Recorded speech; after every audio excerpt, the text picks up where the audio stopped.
Pito sabía que si lo cogían entonces terminaría en Estados Unidos. Y durante todo este tiempo, 1 año y 6 meses, tiene que haber pensado y muchas veces en este momento, en el momento en el que lo agarrara alguien con un uniforme ecuatoriano, pero sintiera él que quien le tomaba la mano para esposarlo no era sino el tío Sam, los Estados Unidos.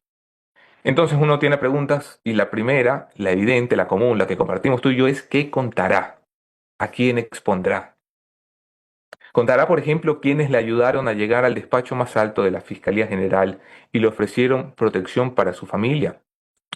Familia que, ojo, nunca ha sido procesada por nada. Contará, por ejemplo, de los generales en estado pasivo y activo de la Policía Nacional que le rendían pleitesía y le daban sus servicios a cambio de un pago mensual, algunos de ellos incluso hechos en avioneta en la ciudad de San Borondón, en la provincia del Guayas, y que pagaban efectivo a la policía para que se dedicara a hacer operativos contra la banda contraria, y que fue la policía la que hizo operativos para limpiar a los lobos en la presencia de los puertos y darle vía libre a Ale Fito. Contará quiénes fueron los ministros con los que sí pactó, los que le ofrecieron protecciones y privilegios en las cárceles a cambio de que bajara la calentura en la calle. Contará cuáles fueron los funcionarios del Estado ecuatoriano que le pidieron ayuda incluso para recapturar a gente que se había fugado de la prisión. Contará las campañas políticas que financió, tanto para alcaldías y prefecturas como para autoridades a nivel nacional. Contará las que le pidieron colaboración pero él se negó a financiar.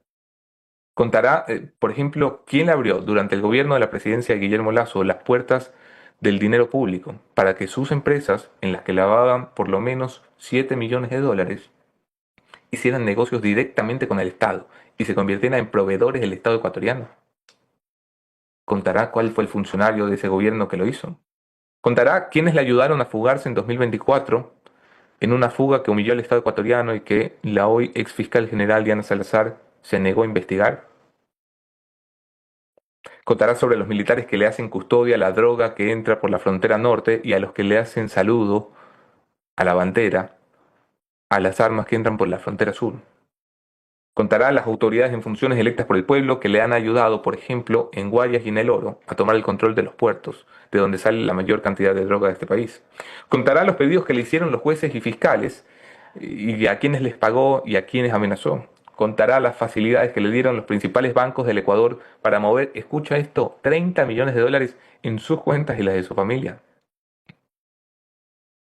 Contará, claro, las rutas, las caletas, los cuates, los socios, los lacayos y lo demás, pero sobre todo y más importante, contará él, a fuerza de repetición y noticiario, que él no es en realidad el gran capo del narcotráfico del Ecuador, que es tal vez el más célebre, que es celebérrimo, pero ni de lejos el que más droga envía, el que más poder tiene.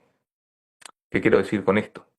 Que los hay aún más grandes que alias Fito, aún más violentos, aún más poderosos y peor, aún más silenciosos y casi anónimos. En el frente interno, Fito seguramente tendrá que ver el alza de alias Celso y alias Fede, que se acaba de fugar de la cárcel, en las narices de los militares y los policías y los guías penitenciarios. Y serán ellos los que tendrán que seguir la línea de sucesión para convertirse ahora en los nuevos capos de los choneros. En el frente externo, los lobos, que han venido en una tregua de cerca de 30 a 35 días con los choneros, aprovecharán esta caída para intentar tomar control de los puertos y ser no solamente la más importante banda del crimen organizado en minería, sino también el narcotráfico.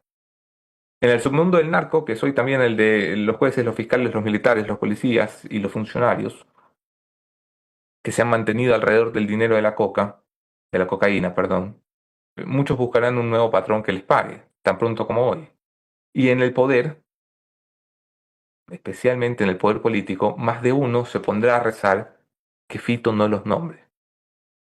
Algunos de ellos en San Borondón, algunos de ellos en otras partes, rezarán todos los días a Santa Narcisita que Fito no abra su boca. Los más avesados rezarán incluso para que a Fito le pase algo, algo que le impida hablar, algo que le impida llegar donde los gringos. Por eso el Estado tiene la obligación de cuidarlo en la roca. Pero si Fito habla y los gringos escuchan, no solamente puede que se caiga el mundo de Fito, sino que derrumbe el mundo de muchos políticos en el Ecuador.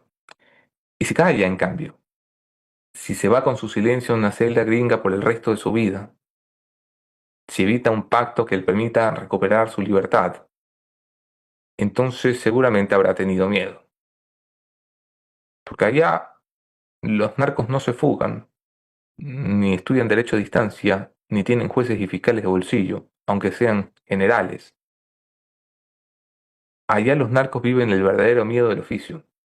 Y el verdadero miedo del oficio del narcotráfico, de la industria criminal, es que todo se invierte.